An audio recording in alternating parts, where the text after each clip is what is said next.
Olá! O objetivo da nossa conversa de hoje é responder uma pergunta que eu tenho feito para mim mesmo há um certo tempo, para a gente chegar junto aí a uma conclusão e eu mostrar um pouquinho mais do que eu acredito. Precisa, precisa trabalhar 12 horas por dia para ser um excelente funcionário? Muitas vezes a gente vê durante o trabalho aquelas pessoas que são workaholics e até no momento que as pessoas se colocam como características, né, numa entrevista de emprego, eles colocam, eu sou workaholic, esse é meu defeito. Como se isso fosse algo realmente um defeito, mas não é um defeito, né, uma qualidade, porque a pessoa trabalha muito. E eu queria trazer uma visão um pouco diferente hoje. E para isso eu vou começar com uma história. Semana passada, era umas 2, 3 da tarde, não lembro exatamente o horário, meu sogro veio mandando uma mensagem para mim pedindo uma ajuda para eu acompanhar ele no médico, no hospital. Ele estava com um probleminha e precisaria fazer uma cirurgia emergencial.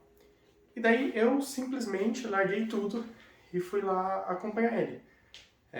Tinha 2 reuniões de tarde com clientes e daí eu parei tudo, eu mandei mensagem para um colega meu que queria participar da reunião, avisei ele e fui lá pro hospital. Fiquei numa salinha do lado, daí na sequência eu consegui, uma reunião acabou sendo desmarcada, cancelada pelo cliente, e da segunda reunião eu participei, coloquei o fone de ouvido, fiquei assistindo a reunião normal, foi super produtiva, deu certo. Se eu fosse ficar em casa também, eu poderia estar assistindo da sala, no ar-condicionado, ou no computador aqui no escritório sentado, sem problema nenhum. Então, o objetivo da reunião eu consegui fazer daqui, mas eu consegui fazer de lá também. E se eu não precisasse fazer a reunião também, estaria super bem assistida com esse colega, que ele é excepcional. Então, poxa, eu consegui resolver minha vida e sair para uma emergência. Tem outros colegas meus que de vez em quando fazem isso, precisam estar em outro lugar, aconteceu algum problema com o mecânico do carro, precisa ter uma consulta médica e tem essa liberdade de tempo, essa liberdade temporal para conseguir fazer o que quer fazer. Eu vou dar um outro exemplo, e esse daí foi eu dando a liberdade para um dos nossos colaboradores.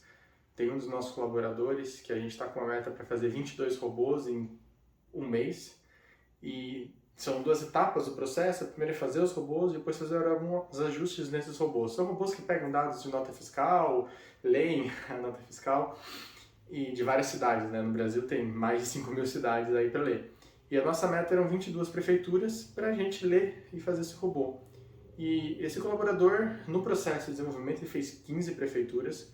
Ele foi muito rápido, aí conseguiu pegar o jeito muito bem. E nesse segundo momento, no ajuste, eu cheguei para ele com um ar de provocação. Olha, a gente já fez 8 ajustes, né? Agora a gente está na fase de ajustes, que tem que fazer algumas correçõezinhas normais para acompanhar o robô. Então, se você chegar hoje em 11, eu deixo você folgar na segunda. Ele teria um show para ir nesse evento. E daí eu falei, olha, se você terminar hoje, então eu deixo você folgar na segunda. E logo depois eu fui ver na lista lá de atividades, eu estava com 11 prefeituras, ele terminou 3 rapidão e ele vai folgar na segunda. Mas onde eu quero chegar com isso? Porque para mim tudo bem. Ele está entregando bastante, ele consegue fazer tudo o que precisa ser feito em tempo hábil no trabalho dele e entregando resultado, muito resultado. Então, eu acredito que a gente tem que pensar como adquirir essa liberdade, né? Para depois a gente chegar naquela primeira pergunta do funcionário que precisa ser um funcionário que trabalha 12 horas por dia para ser um funcionário excepcional, ou até mais às vezes, né? Tem um caminho bem legal que dá para você trilhar, muito baseado nesse livro aqui, ó, do Timothy Ferriss. Trabalho 4 horas por semana. Ele exagera um pouco, né? Não é as 12 por dia, é 4 por semana. Mas ele tem alguns caminhos legais, assim, envolvendo automação, eliminar atividades que não tem sentido. É um guia prático que eu recomendo os interessados darem uma olhada. Mas eu acredito que dá para simplificar muito isso. Muito, muito, muito. E eu vou dar um exemplo pessoal, né? Eu anotei aqui, em junho de 2019, o meu chefe pediu, estava lá trabalhando no Nextel, para eu fazer uma automação, para pegar uns dados de um sistema muito ruim, muito velho, era em flash, era uma coisa de louco assim. Pediu para eu tentar, tenta trazer as informações, criar um serviço, resolver esse problema. Seja isso para qualquer problema, automação, ou um problema que você tem no seu dia a dia, não importa. Ele me deu esse desafio. E é um desafio que estava perdido. Por quê? Porque nesse mesmo momento que ele pediu para mim, ele também pediu para a TI orçar quanto custaria para fazer esse mesmo desenvolvimento, né, no time de informática lá, e a gente era o time de digital. Então assim, Rafa, tenta, quebra a cabeça. Se você conseguir, ótimo. Se não conseguir, beleza. Só sei que eu peguei esse desafio, fiquei quebrando a cabeça, tentando encontrar, buscando na internet, encontrando algumas ferramentas em inglês que ninguém nunca usava. E eu não lembro se foi 1 ou 2 dias, acho que foi um dia mesmo, um dia à noite, quebrando a cabeça lá, eu consegui. Falei, nossa, eu consegui resolver esse problema. Eu até peguei um vídeo, mandei mensagem para ele, tá aqui, eu consegui fazer, olha aqui o computador e tal. E o engraçado é que ele pegou esse mesmo vídeo e, como era um resultado tão grande, ele colocou nos diretores, para os diretores verem, mandou nos grupos da diretoria da empresa inteira.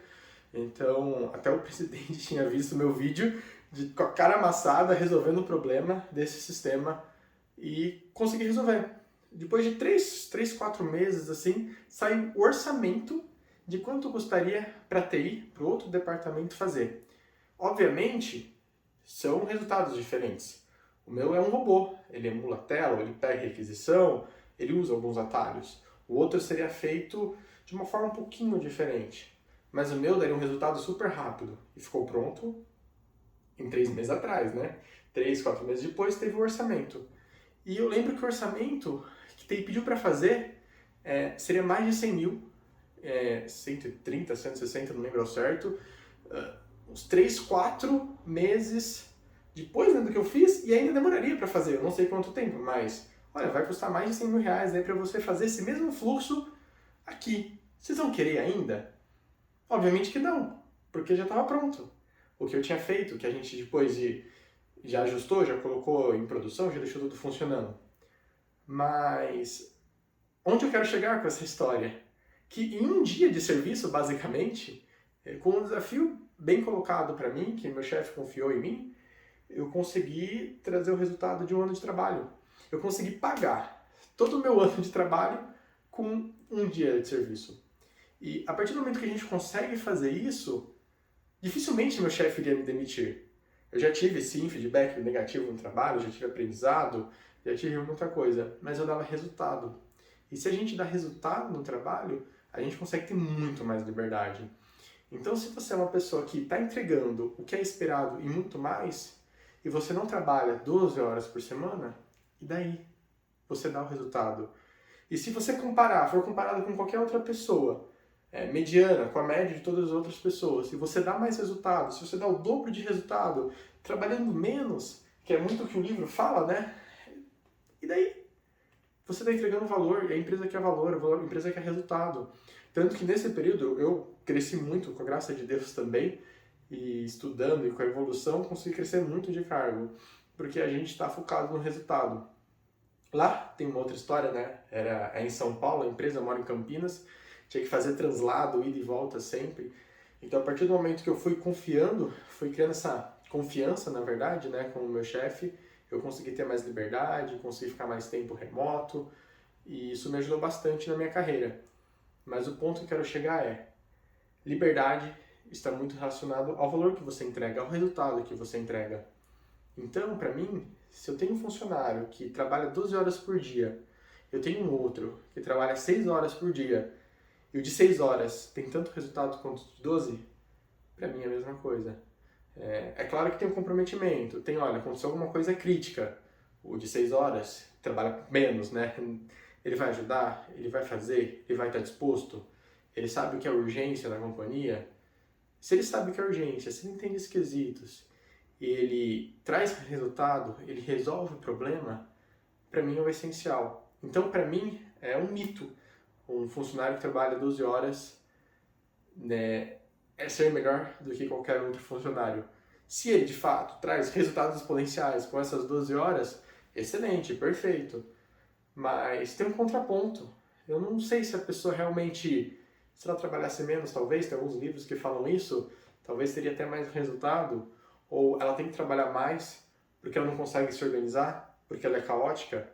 A organização é um dos meus pontos negativos também, que eu preciso melhorar muito, mas a questão é o resultado. Então, por que essa pessoa tem que trabalhar 12 horas? Ela precisa mesmo? Ela não pode ser um pouquinho mais organizada? Pode cuidar melhor de si mesmo?